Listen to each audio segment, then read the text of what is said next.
이 복된 주일에 허락하신 하나님의 말씀 함께 보겠습니다. 에베소서 5장 16절에서 21절 말씀입니다. 세월을 아끼라, 때가 악하니라. 그러므로 어리석은 자가 되지 말고 오직 주의 뜻이 무엇인가 이해하라. 술 취하지 말라, 이는 방탕한 것이니 오직 성령으로 충만함을 받으라. 시와 찬송과 신령한 노래들로 서로 화답하며 너희의 마음으로 주께 노래하며 찬송하며 범사에 우리 주 예수 그리스도의 이름으로 항상 아버지 하나님께 감사하며 그리스도를 경외함으로 피차 복종하라. 아멘. 네, 오늘 성령 충만한 삶으로 이제 세경의 마지막 말씀을 전해드리려 하는데요. 교회를 저희가 좀 이렇게 다니는 우리 성도님들에게는 성령 충만한 그러면은 이 말씀도 굉장히 익숙하죠. 성령 충만. 근데 이렇게 이제 성령 충만한 삶을 이제 형통한 삶 그러면 아마 더 저에게 피부에와 가까이 닿지 않겠나 싶습니다.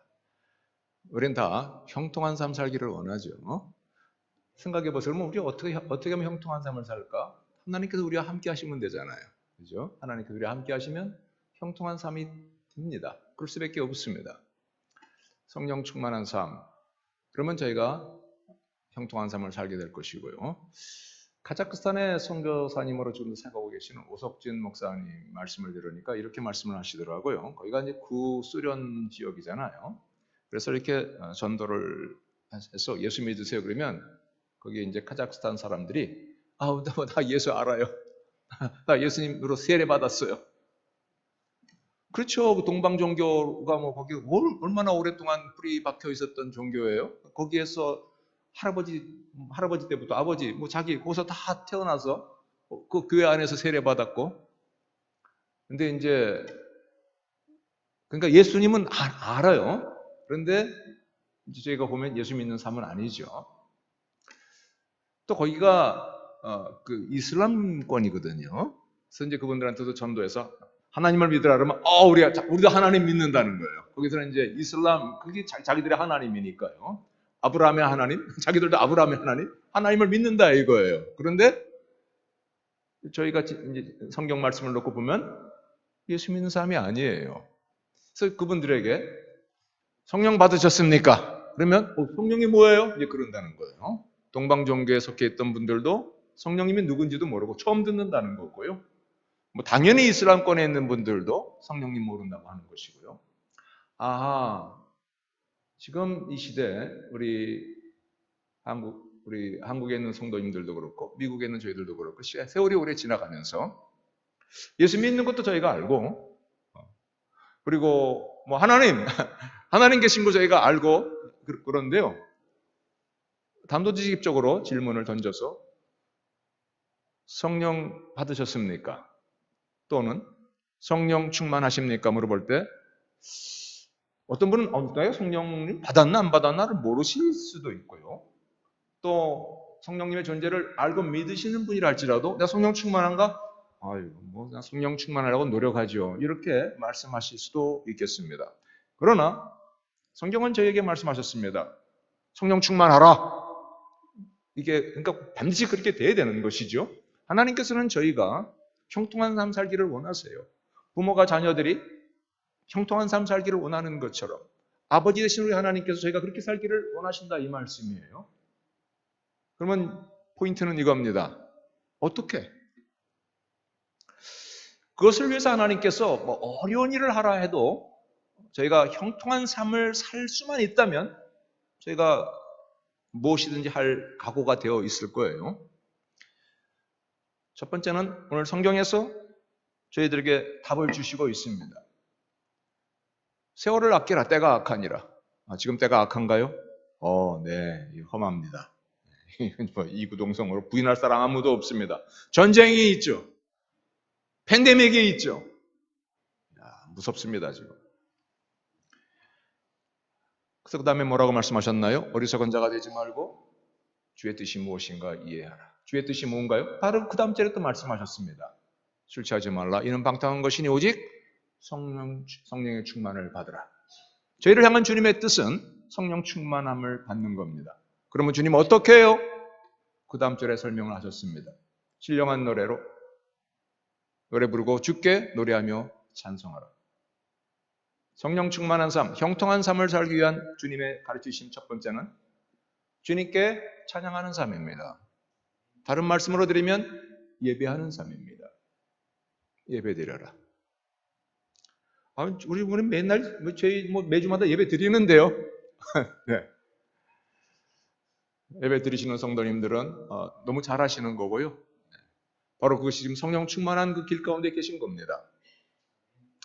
저는 팬데믹이 나면서 이게 왜 났을까 생각을 해봤습니다.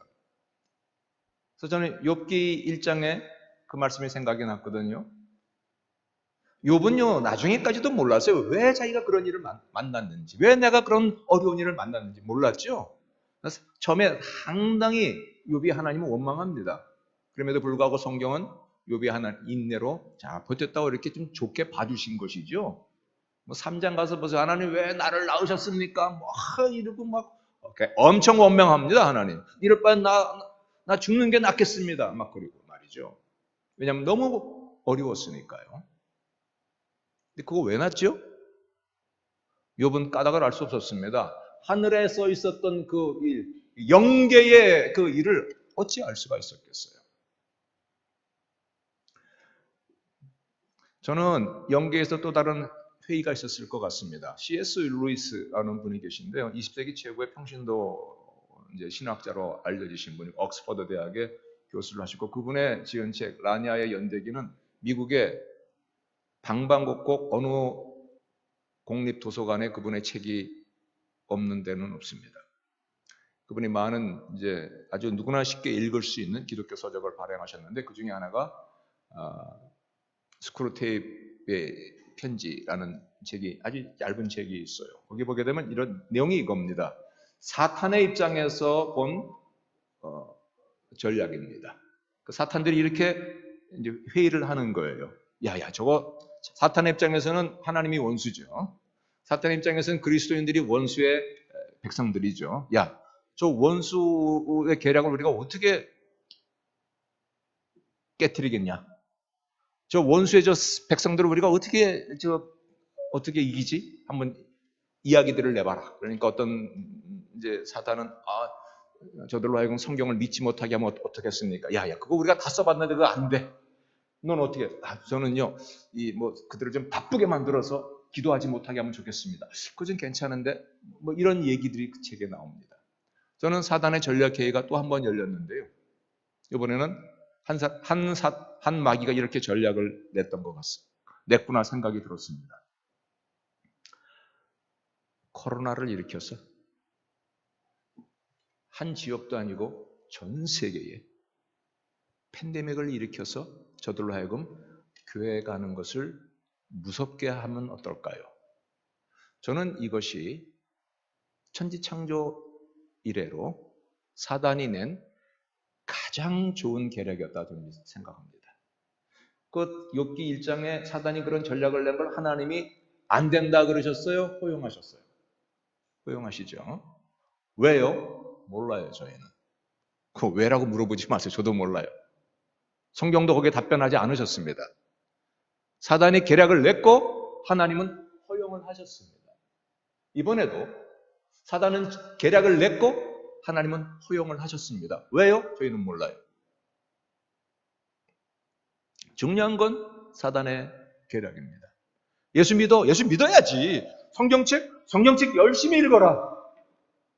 그런데 교회는 가지 마라.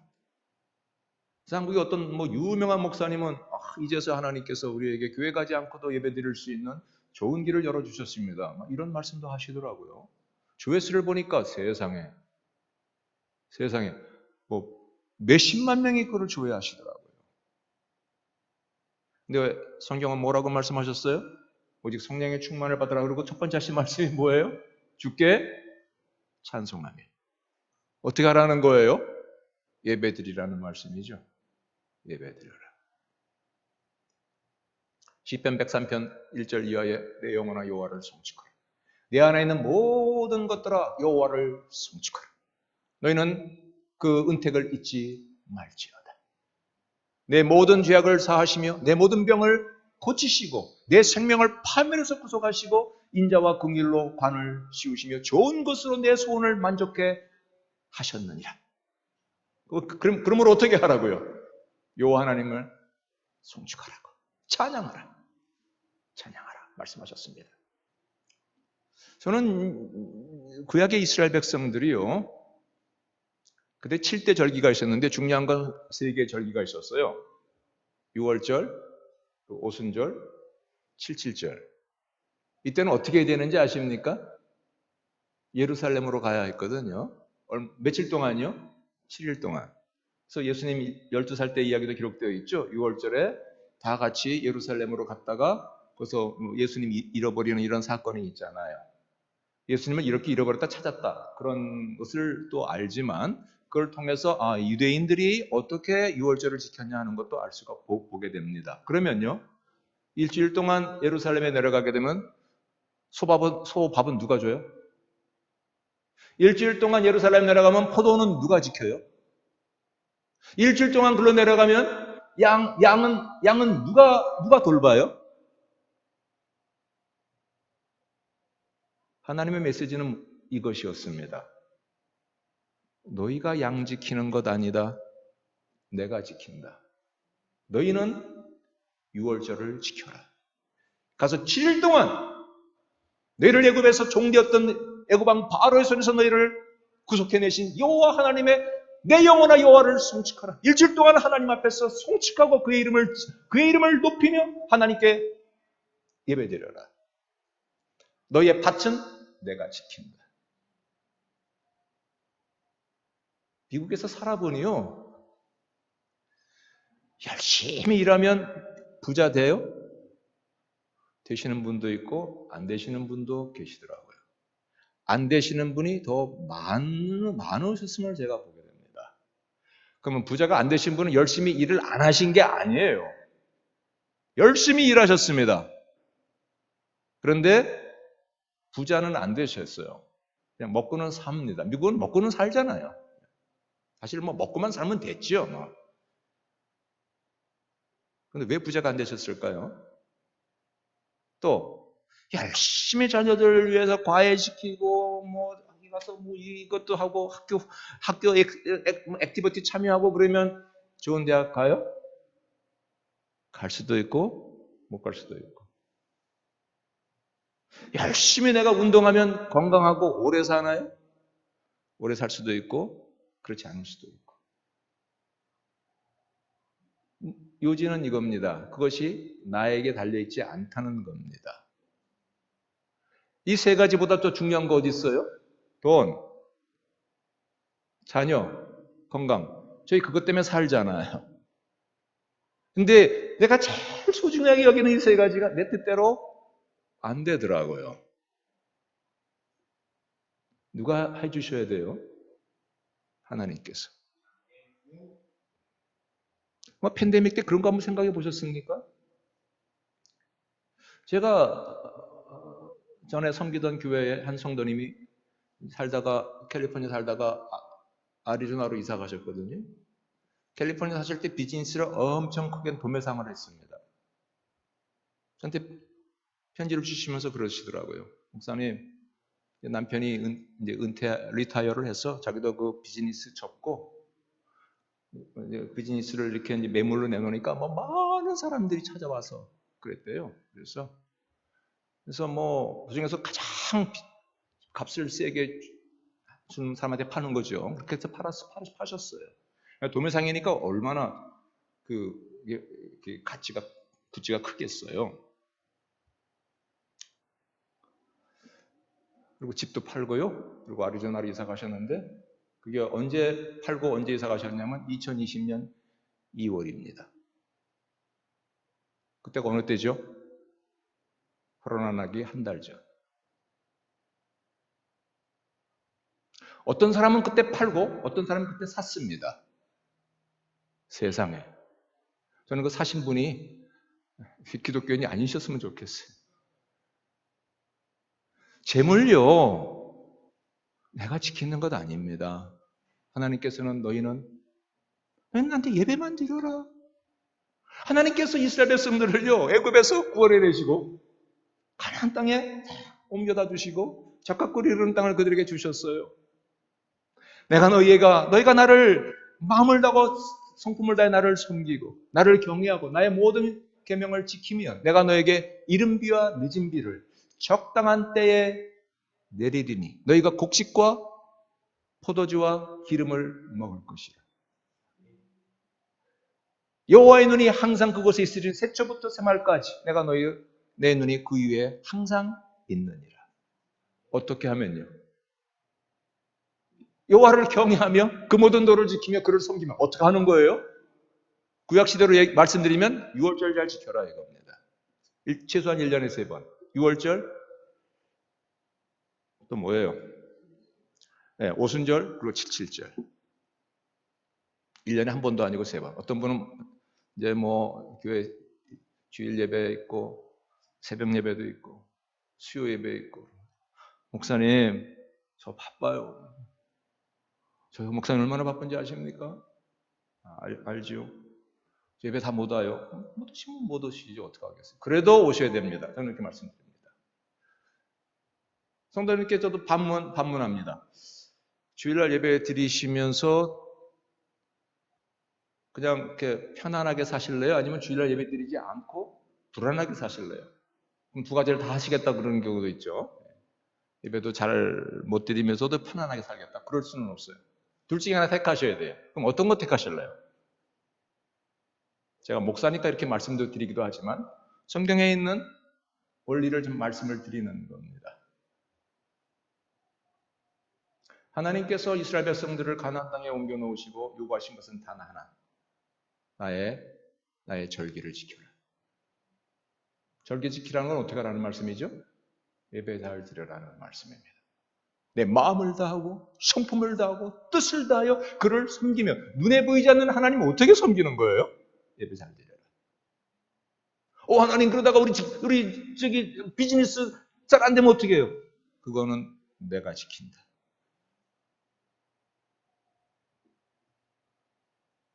혹시 그거 아십니까?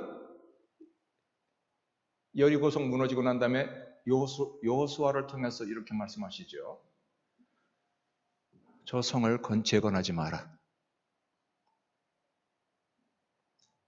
터를 세울 때에 첫째를 이룰 것이며 문을 세울 때 말째를 이룰 것이다. 근데 여러분 그 여리고성은요. 미국으로 치면 이 버지니아 항구 같이 생각하시면 됩니다. 무슨 뜻인지 아시죠? 지금이야 뭐 그렇지 않겠지만 옛날엔 쳐들어오려면 대서양 건너서 영국군이 쳐들어오려면 뭐 이쪽부터 쳐들어오지 않겠어요. 그럼 여기를 철통같이 막아야 되겠죠? 여러분 아시죠? 미국의 육군사관학교 어디 있습니까? 뉴욕에 있습니다. 뉴욕 항구에. 허드슨 강으로 들어오는 그 길목에 거기에 육군사관학교 왜 거기 있는지 아십니까? 거기가 과거의 격전지였거든요. 영국군이 쳐들어올 때 허드슨 강으로 들어와도 꽝꽝 대포 쏘고 거기만 정복하면 그 일대를 다 정복할 수 있었으니까요. 그러니까 요충지를 잘 지켜야 됐습니다. 요충지가 여리고성입니다. 근데 하나님께서 뭐라고 하셨어요? 그거 재건하지 마라. 무슨 메시지예요? 이스라엘 나라 지키는 거는 너희의 국방력이 아니다. 누가 지키신다고요? 나 여호와가 지키는 것이다. 이걸 누가 깬지 아십니까? 아하방. 열왕기상 16장 마지막 절에 그 기록이 있거든요. 그리고 바로 이어서 그 다음 열왕기상 17장 1절에 디셉 사람 엘리야가 등장합니다. 그리고 3년 6개월의 흉년이 시작되는 겁니다. 너희 땅을 너희가 지킨다고 지켜지는 것이 아니다. 너희가 열심히 일한다고 되는 것이 아니다. 비가 내려야 될 거 아닙니까? 비가 안 내립니다. 그 나라의 안위와 그 나라의 풍성함은 너희가 지키는 것이 아니다. 내가 지키는 것이다. 그러면 아합과 이세벨 당시 때 이스라엘이 하나님 섬겼어요? 우상이 이스라엘 전역에 가득 찼던 때가 그때죠.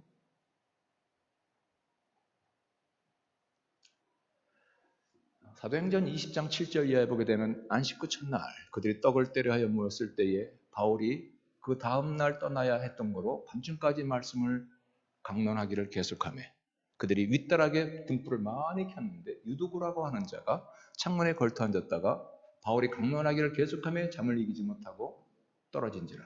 또 이렇게 보니 죽었는지라. 바울이 그들에게 말하기를 떠들지 마라. 생명이 그에게 있다. 그리고 성도들이 살아난 아이를 놓고 많이 위로를 받았더라. 여러 목사님들께서 예배 시간에 졸면 이렇게 됩니다. 이제 이렇게 예화로 말씀하시기도 하시지만 왜 그 말씀이 거기 있을까요? 유도과 같이 되라는 말씀입니다. 무슨 뜻이냐면요. 예배드리다가 떨어져 죽을지언정. 얼마나 피곤했으면 졸았겠어요. 그날 피곤했어요. 옛날에는 2000년 전에 성도들은 노예들이 많았습니다. 일하고 와서 밤늦게까지 와서 일하고 왔는데 교회 간 겁니다. 근데 더우니까 3층 창문에 걸터 앉아 있었던 거예요. 근데 바울이 강론을 하기를 오래 했다 그랬거든요. 오래 했다는 거 보면 최소한 1시간 반 이상을 했겠죠. 지금 시각으로 치면. maybe 한 2시간 넘게 졸다가 떨어졌습니다. 안식 후 첫날 무슨 날이죠? 주일. 왜 모였죠? 떡을 떼러 모였습니다. 무슨 떡이요? 인절미요? 시루떡이요? 그거 아니죠. 성찬식 한 거죠.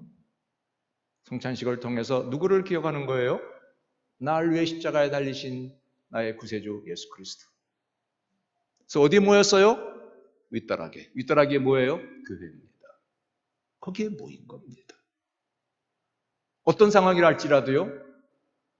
걸터 앉아 떨어져 죽을 것 같은 그런 상황이라 할지라도 한 번은 수요예배 드리는데 갑자기 땅 소리가 나길래 보니까 한 분이 이렇게 졸다가 앞에 있는 그 의자 머리를 그냥 땅 하고 치는 바람에 제가 지금 민망할 정도로 그럼에도 불구하고 참 이쁘게 보이시더라고요. 이렇게 피곤하신데 수요 저녁 예배까지 오셨구나. 옆쪽에서 피피피피 다들 웃으셨지만 그래도 너무 감사했습니다. 맞습니다. 저희가 예배드리는 삶. 이번에 코로나 때문에 작은 교회들 한국에 미국도 그렇고 많이 문 닫았습니다. 그리고 좀 이제 교회 교회 좀 나가려고 지금 애써 보던 분들은 이참에 다 주저앉았죠. 여기 계신 분들은 잘 뚫고 나오셨습니다. 여기까지. 저희 같은 이것이 왜 일어났을까 파악을 해야 되지 않겠습니까? 어떻게 나다 보니까 이런 거 난 거예요? 어떻게 나다 보니까 우리 시대 때 재수 없어서 이런 일 난 겁니까? 그건 우리 성도들의 시각이 아니죠. 왜 났을까? 그러면 여기서 어떻게 해야 될 것인가? 이것이 서는 것이죠. 보세요. 사단은 영물이니까 알잖아요. 우리가 어떻게 해야 우리가 형통한 삶 살기를 사단이 절대로 원치 않지요. 그럼 어떻게 해야 저들이 형통한 삶 살지 않겠까? 성령 충만치 않게 하면 되지 않겠나? 그럼 어떻게 해야 성령 충만하지 않게 하지? 예배드리지 않게 하면 되잖아요. 저희가 모르는 전략을 사단은 알잖아요. 그럼 우리는 그 뒤에 성경의 말씀을 통해서 그들의 전략을 우리는 깨뚫어야 되지 않겠습니까? 정확하게 사탄의 계략은 먹혔습니다. 저희는 그 사탄의 계략을 알고 다시 한번 저의 마음을 추스리고 그렇기 때문에요. 저는 이 시대야말로 코로나 세대야말로 지금까지 성경의 그 어떤 제너레이션이 경험하지 못한 하나님의 숨겨진 놀라운 그 인도하심과 베푸심과 은혜를 체험할 그 세대라고 저는 믿습니다. 모세 때 10가지 재앙이 있었잖아요. 그걸 봤던 그 세대. 엘리야와 엘리사 때 그 놀라운 그 기적들이 있었잖아요. 그것을 봤던 몇몇의 사람. 사도 시대 때 있었던 그 많은 이적과 기사. 그러나 그 모든 세대를 다 합친 것보다도 더 큰 하나님의 임재하심과 능력을 체험할 때가 저는 지금이라고 믿습니다. 왜냐하면 지금보다도 강력한 사단의 공격은 없었기 때문입니다. 그러므로 저희가 바로 이때에 저희의 마음을 모아서 주의 말씀 받아 주께 예배드리기를 전념할 때에 성령 하나님께서 저희와 함께 하실 줄을 믿습니다. 성령 충만한 삶 사실 줄을 믿는 것입니다. 두 번째는요. 어떻게 하면 될까요? 오늘 그 다음 절의 말씀입니다. 범사에 항상 아버지 하나님께 감사하고. 너무 쉽죠? 그죠? 돈 들어가요? 돈도 안 들어요. 만약에 하나님께서 저한테, 야, 너 자녀들이 잘 되고 건강하고 부자로 되려면 태평양 7번 왔다 갔다 하면 내가 이렇게 해줄게. 그러면 전 빚을 내서라도 그렇게 저는 하겠습니다. 근데 하나님께서요, 하나님 저에게 주신 그 비법이 너무 쉬워서 저희가 안 해요. 다른 종교는 보세요. 이렇게 애쓰는 거를 요구하잖아요. 그죠? 헌금도 많이 해야 된다고, 시주도 많이 해야 된다. 그리고 뭐를 많이 내면 잘 된다. 그러면 우리는 굉장히 거기에 힘을 씁니다. 근데 하나님께서 저에게 요구하신 것은 너무 쉬운 것만 말씀하셨어요. 감사하라. 제가 왜 감사하지 못할까 싶으니까요, 우리가 비교해서 그렇습니다. 시편 37편 1절에 행악자를 부러워하지 마라. 그것을 투기하지 마라. 하나님 왜 저 사람은 저렇게 하는데도 왜 이게 잘 됩니까? 하나님. 하나님, 나는 이게 뭡니까? 하나님, 저 집은 하나님 잘 믿지도 않는데 어떻게 자녀들이 우리 자녀들보다 더 잘 됩니까? 우리 자녀들은 내가 이렇게 계속 기도하고 그러는데 하나님 왜 빨리 응답해 주지 아니하십니까? 투기하지 말고 불평하지 말라 그러셨어요. 여호와께 의뢰하고 선을 행하라. 여호와를 기뻐하라. 그러면 내 마음의 소원을 이루어 주시리로다. 마음의 소원들이 있으시죠? 네, 다 소원이 있습니다. 소원 3가지만 지금 3초 동안 한번 마음의 소원을 하나님께 아뢰보세요. 3초 동안. 하셨어요? 어떻게 하면 된다고 그러셨어요? 여호와를 기뻐하라. 내 마음의 소원을 들어주시리로다. 만약에 잘 안 되면요, 나중에 하나님께 그 말씀 갖다 붙잡고 하나님께 다시 한번 보고하세요. 2022년 11월 6일 장소정 목사가 시편 37편 1절 이하의 말씀 갖고 여호와를 기뻐하면 내 마음의 소원 들어주신다 했는데 하나님 왜 빨리 안 들어주십니까? 그때 말씀하세요. 여호와를 기뻐하는 게 어떻게 하는 건가요? 감사하는 겁니다. 여호와께 너의 길을 맡기라 그러면 그가 너의 길을 이루시고. 비교하지 말고요. 또 불평하지 말고요. 기다리는 겁니다. 하나님의 때가 있기를 바라보는 겁니다. 항상 기뻐하라. 쉬지 말고 기도하라. 범사에 감사하라. 이는 그리스도 예수 안에서 너희를 향하신 하나님의 뜻입니다. 이 말씀을 보면요, 감사할 것이 있으니까 내가 감사한다 라기보다도요, 내 상황이 달라지지 아니했지만 하나님 내가 감사하기로 내가 결심하겠습니다.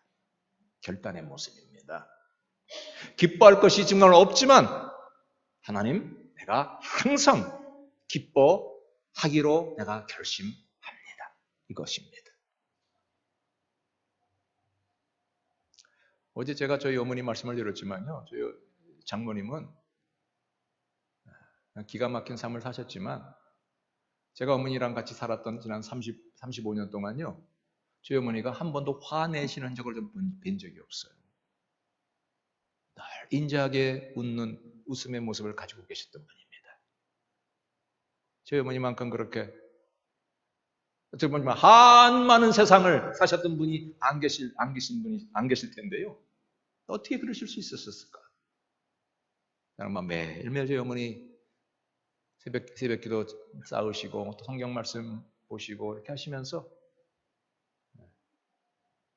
저희나 저 집사람이 이렇게 염려할 것 때문에 저희 어머니한테 이렇게 말씀을 드리면 저희 어머니께서 꼭 하셨던 이런 말씀이 생각이 납니다. 염려한다고 키가 한 자나 커지냐? 그러셨었어요. 정말 그러시죠. 자녀 문제로, 건강으로, 돈 문제 때문에 염려한다고 키가 한 자나 커지냐고요. 우리 주님이 하셨던 말씀이신데, 범사에 감사하기로 결심하십시다. 결심하면 그러면 어떻게 돼요? 성령님께서 나와 함께 하신다 이 말씀입니다. 성령님께서 나와 함께 하시면 요셉이 가는 곳마다 형통했죠? 형통했잖아요. 형통했다는 게 뭐예요? 성령 충만했다는 말씀입니다. 여호와께서 그와 함께 하셨다. 바로 지금 우리 식으로 지금 신약적으로 표현하면 어떤 게 되는 거예요? 성령님이 함께 계심에 그가 형통한 자가 돼요. 형통한 자가 됐다 이겁니다. 보디발의 집에 있으나 감옥에 내려가나 형통한 자가 되잖아요. 감사하니까. 형이 나를 팔았는데도 감사하다 그러잖아요. 형이 팔은 것이 아니다. 하나님께서 그렇게 하신 것입니다. 그렇게 말하잖아요. 저희 같으면 그때 그렇게 했기 때문에 내가 이렇게 됐잖아. 또 아버지께서 그렇게 하라 그래가지고 내가 그렇게 해서 일이 어려워졌잖아요. 얘기하기도 하고 어떤 분은 뭐 남편을 또 아내를 또 형제를 친구를 원망하고 그러면요 성령님께서 떠나가시면 얼마나 서운해요. 그러나 그런 가운데서도 제가 감사하면 성령 하나님께서 저희 안에 점점점 가까이 계시고 함께 계시고 충만케 하시고 안 된 일을 되게 하시고 코로나 직전에 비즈니스도 팔게 하시고 모르는 사람을 붙여주시고 피할 길을 주시고 더 도와줄 사람을 하나님께서 더해 주시고 이 성령 하나님의 역사하심이잖아요.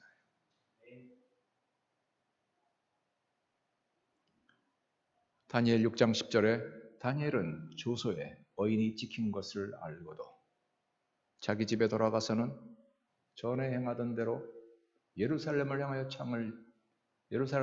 열린 창에서 하루 3번씩 무릎을 꿇고 기도하며 감사하였더라.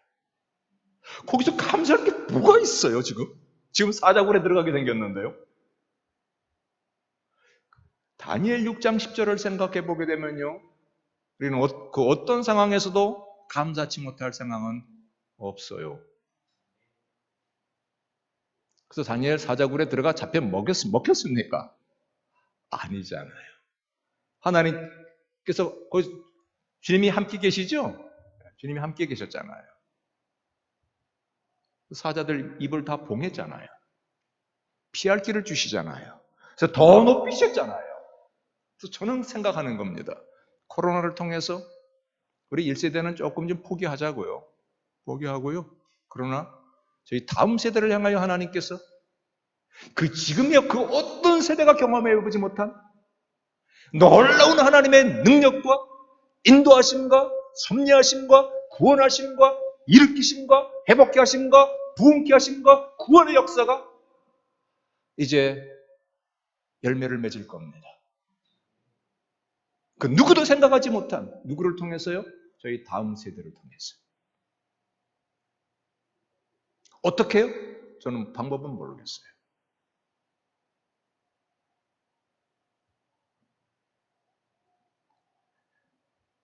왜 이런 일이 일어났을까?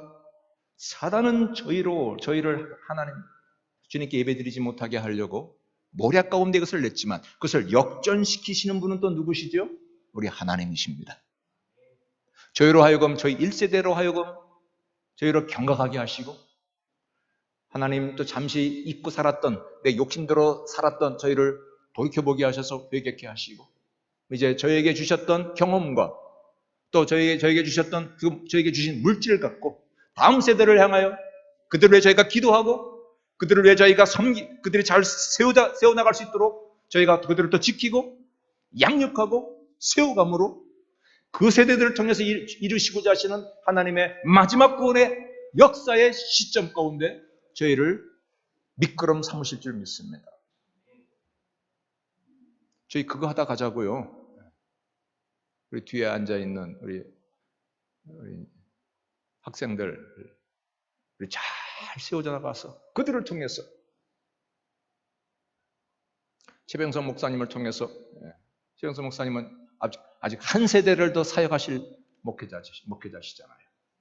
여러분들 세상 떠나고 난 다음에 그러면 이제 다 종쳐도 되는 거예요? 아니죠.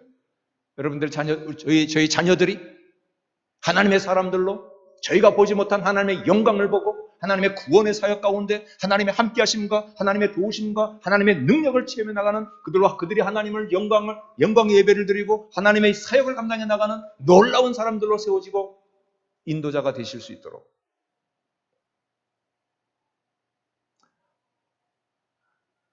그 일에 저희의 마지막 삶을 하나님께서 사용하신다면 주여, 그것은 가슴 벅찬 일입니다.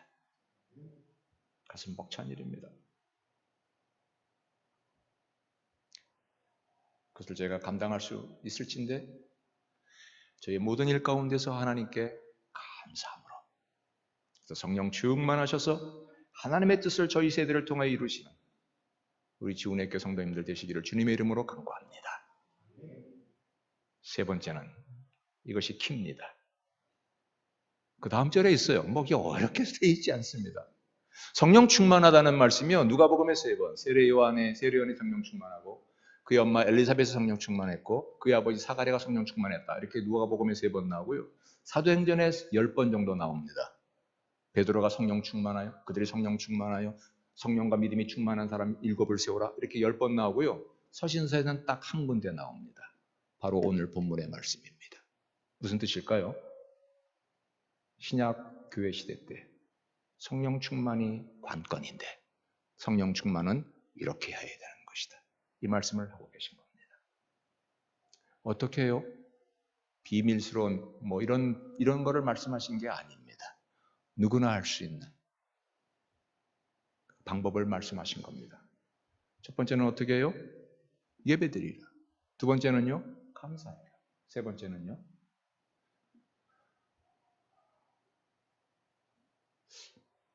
띄울 수가 없으니까 제가 다시 한번 봉독할게요. 그리스도를 경외함으로 피차 복종하라 되셨습니다. 이거 누구나 할 수 있는 거죠. 그런데 아십니까? 이걸 우리가 제일 하기 어려워하는 겁니다. 빌립보 2장 5절에는 말씀하셨습니다.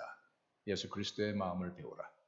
그는 근본 하나님의 본체시나 하나님과 동등됨으로 여길 것으로 취하지 아니하시고 자기를 비워 종의 형체를 가져 사람의 모양으로 나타나셨으며 자기를 낮추시고 죽기까지 복종하셨으니 십자가 달려 죽으심이라. 예수님의 순종을 말씀하고 계시죠. 그런데요, 우리 예수님께서 십자가 지신 거, 내가 십자가를 지러 갈게요. 이렇게 하셔서 내려오신 게 아니셨습니다. 성부 하나님께서 성자 예수님께 내려가서 십자가를 좀 져라. 근데 예수님께서 그러고 내려오신 거예요. 근데 이것이 얼마나 어려운 일인지 아십니까? 한번 생각을 해보세요. 구글에 두 대표자 두 사람이 있는데 회의를 하다가 지금 우크라이나 우리 전쟁 나고 난 다음에 그곳에 우리 구글을 좀 잘 보급을 해야 될 테니까 좀 자네가 좀 가서 거기서 한 3년 동안 좀 잘 구글이 회사가 잘 셋업될 수 있도록 좀 거기 가서 좀 근무를 좀 하게. 그러면 이 사람이 뭐라 그럴까요? 자네가 가. 왜요? 거기 잠깐 폭탄 꿍 하고 떨어지면 죽을 수도 있잖아요. 왜냐하면 동급이잖아요. 공동 창업자인데. 명령은 누가 누구한테 내리는 거예요? 내릴 수 있는 거예요? 상급자가 하급자한테. 그렇죠?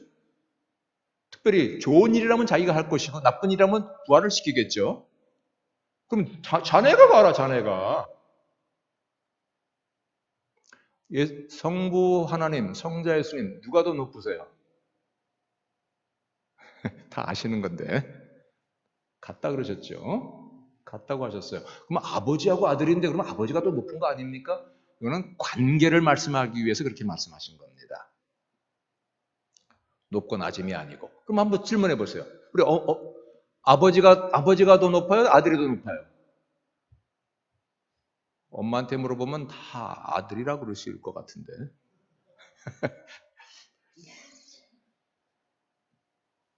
순서상 아들의 순서의 차이는 있지만 같이 귀한 거잖아요. 같다는 뜻이거든요. 근데 성부 하나님께서 성자 예수님한테 성자 예수 글쎄요, 땅에 내려가 3년 동안 아주 고생하다가 멸시받고 천대받고 따돌림 받고 뺨도 좀 맞아야 돼야 뺨도 좀 맞을 때가 있어. 뺨 맞으셨죠? 아마 침도 뱉을 거야. 지금까지 사시면서 침 뱉음을 받으신 적 있으세요? 저희 교회에 여쭤보니까 한 분도 안 계시더라고요. 여기는 계실지 모르겠는데. 장 목사님 있으셨습니까? 저도 있지는 않았습니다. 근데 예수님은 자네 침 뱉음도 당할 거야. 그리고 십자가에 죽어야 돼. 자네가 해. 근데 예수님께서 뭐라고 하셨어요? 예, 그러신 겁니다. 그래서요, 가장 순종하기 어려운 사람이 배우자입니다. 왜냐하면 동급이니까. 일 끝나고 왔는데요. 밥 빨리 안 주는 거야? 잠깐만 기다려요. 국이 좀 끓어야 돼요. 한 5분 기다렸어요. 근데 밥상이 안 나와요. 국이 안 나와요. 도대체 뭐 하는 거야? 집에서 반찬을 하는 거야? 안 하는 거야? 이러면 부인이 잘못했어요, 여보. 조금만 기다리면 제가 갖다 줄게. 그럴까요? 여기 앉아 계신 분은 그러실지 모르겠지만 대부분 경우는 그 다음 아마 일주일 동안 아마 라면 드셔야 될 겁니다. 왜 그럴까요? 동급이니까. 남편과 아내는 동급이거든요. 그 순종하기가 제일 어려운 겁니다. 그래서 오늘 이 말씀 그리스도께 하듯 피차 복종하라 하시고 바로 그 다음 절에 이어서 아내들이여 남편들에게 복종하라. 주께 하듯 복종하라. 이 말씀을 바로 그 다음 절에서 하신 겁니다. 이게 어려운 겁니다. 그런데요, 그렇게 하게 되면 뭐가 돼요? 성령 충만하다 이 말씀입니다. 세상에.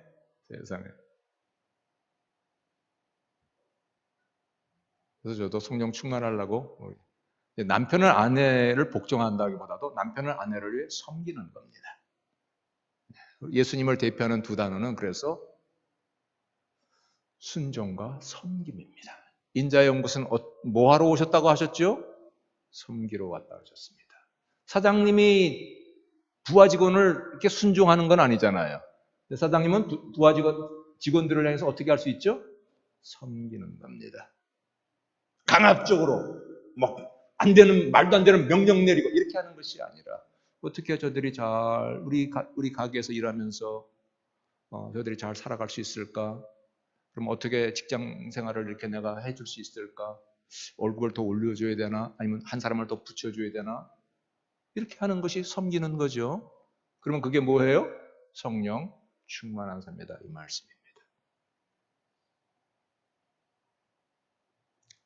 그래서 저희 교회에서도요. 교회 일 열심히 하는데 남편에게 소홀히 하시는 분한테는 이 말씀 드립니다.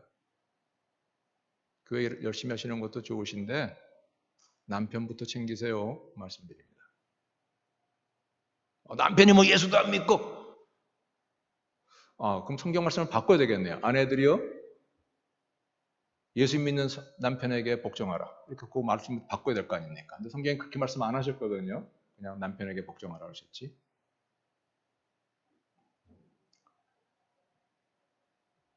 베드로전서 5장 5절 젊은 자들아 장로들에게 순복하고 다 서로 겸손으로 허리를 동이라. 하나님은 교만한 자를 대적하시고 겸손한 자에게 은혜를 베푸시느니라. 하나님의 능하신 손 아래서 겸손하라. 때가 되면 너희를 높이시리라. 너희 염려를 다 주께 맡겨버리라. 그가 너희를 권고하심이니라. 근신하라 깨어라. 너희 대적마귀가 우는 사자같이 두루다니며 삼킬 자를 찾나니 말씀하고 계시거든요. 염려거리 있으세요? 이 세상에 염려거리 없는 사람이 누가 있어요? 저도 있는데. 저도 있습니다. 염려거리 없는 사람이 누가 있어요? 해결 방법을 거기 말씀해 주셨거든요. 어떻게 하라고요? 장로들에게 순복하라. 그러니까 문자 그대로 이 주은혜 교회는 강 장로님 한 분만 계시는데 강 장로님께 순복하세요. 강 장로님이 글쎄 집에 오셔서 우리 집에 페인트를 칠하세요 이런 거 명령하신 적 있으신가 모르겠지만 내 차 세차하세요 이런 명령하신 게 있으시면 좀 고려해 보실지 모르겠지만 장로님께서 만약에 교회 뭐 이런 일이 같이 이제 봉사하세요. 교회 이런 사역을 좀 맡아 하세요. 이렇게 이런 걸 하시면 저 시간이 없다 바쁜데요. 이렇게 하지 마시고 어떻게 하라고요? 젊은 자들은 성도들을 얘기하는 거죠. 문자 그대로 성경 문자 그렇게 말씀하셨잖아요. 베드로전서 5장 5절. 장로들에게 순복하라.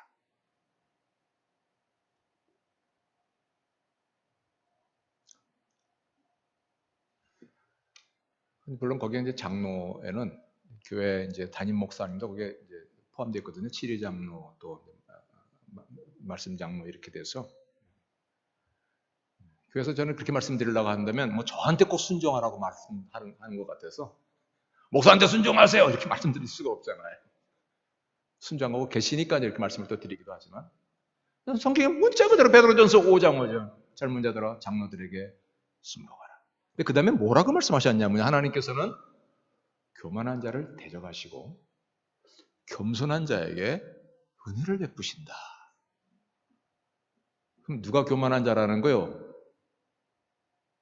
남에게 인사 잘 안 하는 사람, 뭐 악수할 때 꽉 잡는 사람이 교만한 사람이 아니고요.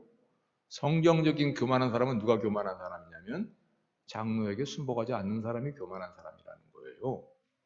그럼 하나님 그 사람은 어떻게 하신다고요? 대적하신다. 하나님 대적하시면 어떻게 되는 거예요? 그러면 되던 일도 안 되는 거고요. 성령님 떠나시는 거잖아요.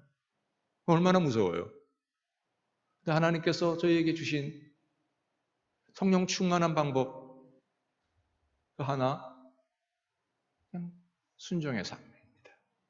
가정에서는 배우자에게 순종과 섬김으로. 일터에서도 성령님이 함께 계시고 함께 계시지 않을 수 있는 겁니다. 요셉을 생각하세요. 요셉이 있었을 때 하나님이 애굽에서 이방인의 집에서 함께 계셨습니다. 일터에서 함께 계셨습니다. 일하시는 분은 매니저와 보스를 위해서 까다로운 주인이라 할지라도 성심으로 눈가림하지 않고 그를 위해 열심히 일하는 것이 성령 충만한 길이죠.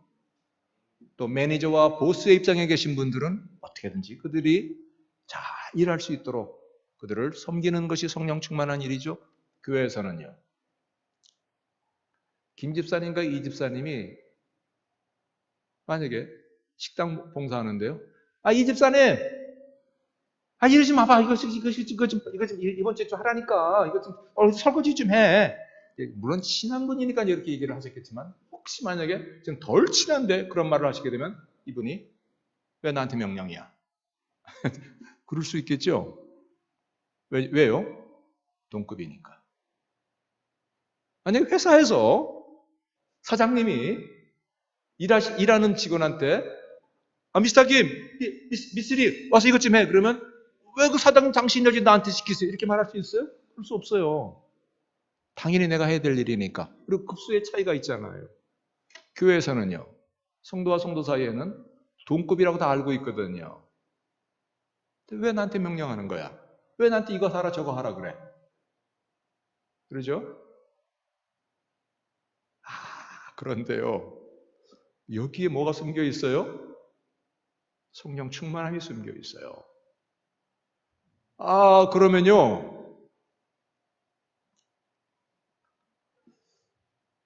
지금 뉴욕 주한교회에서는 이렇게 보면은요. 교회 운전하신 분들이 다 나중에 보니까 복을 받더라고요. 나중에 보니까. 목사님께서 암흑의 성도님 이제 차량 운전을 좀 하세요. 예, 하고 하신 분 보게 되면 나중에 몇 년 지나고 난 다음에 보게 되면 이런 일 저런 일들이 이렇게 잘 되시더라고요. 왜 그럴까? 제가 26살에 미국 왔거든요. 그래서 뉴욕에 처음 내려서 문영기 목사님 교회에 이제 교단 교회니까 이제 참석하게 되었어요. 참석하고 한 달째 지났을 때 문 목사님께서 문영기 목사님 이제 3년 전에 소천하셨는데 결혼해야지 비사장. 그래서 저는 미국에 오면 이제 회사에 파견으로 미국 왔지만 미국에 오면 이제 결혼해서 미국에 눌러 앉을 생각을 갖고 왔거든요. 저는 미국에 눌러 앉을 수 있는 첫 번째 제일 좋은 법은 뭐예요? 결혼. 영주권 있는 사람하고 결혼하는 거예요. 문 목사님께서 소개하셨을 때는 그 사람 영주권이 있을까요, 없을까요? 당연히 있겠죠. 그래서 버거킹을 나갔습니다. 저는 버거킹에서 선 봤어요. 거기에 이제 미스 조라는 아가씨가 나왔습니다. 뒤에 앉아 계신 아가씨예요. 보는 순간 제 마음이 어땠을까요? 뿅 갔을까요? 아니에요. 중매로 만났는데 뭐 싫지는 않았지만 뿅 가거나 뭐 이런 건 없었습니다. 아가씨구나. 네. 그래서 이제 그럼 뭐 그 다음날 결혼하는 건 아니잖아요. 뭐 선 봐서 처음 만나고 난 직후에. 그리고 있는데 이제 회사에서 LA에 석 달 동안 출장 가게 되었습니다. 그때 제 마음에 어떤 생각이 들었냐면요. LA 가면 아는 동창 친구들 그 친지가 있으니까 그분들 통해서 좋은 아가씨를 내가 한번 만나리라. 갔습니다. 근데 못 만났어요, 거기서. 그리고 그냥 털레 다시 이제 뉴욕으로 돌아왔어요. 들어왔는데요.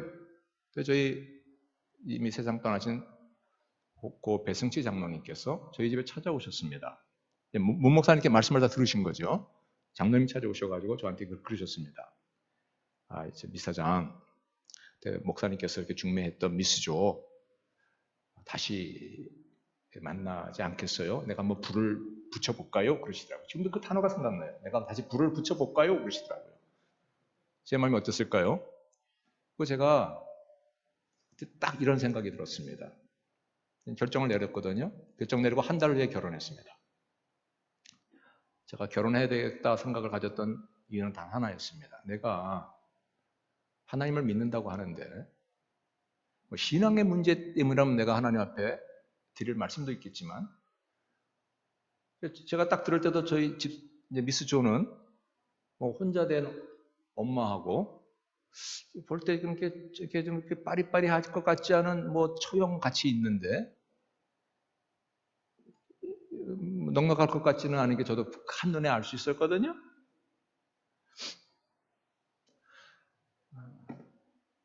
그런데 내가 그런 조건 때문에 주의 종이 나에게 말씀을 하셨고 장로님께서 오셔가지고 나한테 중매를 하셨는데 내가 세상적인 조건 때문에 내가 이것을 거절했다가는 내가 나중에 하나님한테 벌받지 이런 생각 들었어요. 그래서 결혼하겠습니다. 그리고 한 달 후에 결혼식 했습니다. 그리고 오늘 저 뒤에 앉아 있는 거예요. 미스 조가 이제 미세스 장이 됐습니다. 저는 물론 제가 또 다르게 결정을 했으면 하나님께서 다른 길로 인도하실 수 있으시겠지만 저는 그렇게 생각했습니다. 저희가 이 땅에 살아가는 것이 복잡하고 어렵지가 않더라고요. 우리 성도는요, 그냥 주의 종 인도 잘 받아 나가다 보면 나중에 천국 간 거예요. 내가 어디에서 뭐를 하고 이렇게 엄청난 거를 저희가 하는 게 아니잖아요. 주일날 되면 교회 오고 와서 목사님과 장로님께서 이렇게 하라고 임명하거나 지정하신 사역이 있으면 그거 열심히 감당하고 그런 가운데 성령 하나님께서 여러분의 가정에, 여러분의 자녀에, 여러분의 일터와 비즈니스를 하나님 지켜주시면 그거 가지고 내가 따뜻하게 밥 먹고 행복하게 가정생활 하다가 하나님께서 안 되는 문제 또 세워주시고 어려운 문제에서 하나님께서 피할 길을 주시고 하나님께서 나와 함께 하시는구나, 하나님께서 우리 도와주시는구나. 그 다음 주일 되면 또 교회 가서 예배드리고 장로님 또 목사님 만나서 함께 또 순종하면서 신앙생활하고 그러다가 나이 먹고 자녀들 또 장성하고 자녀들이 통해서 하나님께서 이루가시는 그 놀라운 것을 경험하고 나의 한 작은 순종이 나의 자녀들의 앞길에 놀라운 하나님의 형통하심의 길로 가냐 못 가냐 하는 것이 나에게 달려있다면, 나의 순종에 달려있다면, 내가 목사님과 장로님께 드리는 그 작은 순종 하나에 나의 자녀들의 형통함과 그렇지 않음이 달려있다면 어떻게 돼요? 성령 충만한 삶 가운데 나를 향한 하나님의 축복이 담겨 있습니다. 하나님께서는 저희에게 어렵고 복잡한 것을 요구하지 아니하셨고요. 누구나 할 수 있는 것, 근데 누구나 못합니다. 이거를 누구나 못해요. 누구나 할 수 있는 것을 저에게 말씀을 하셨습니다. 주 예수 그리스도께 예배드리고 아버지 하나님께 늘 감사하시고 성령님의 인도함 가운데 주의 종의 순종함으로 성령 충만한 형통한 삶 사시기를 주님의 이름으로 간구합니다.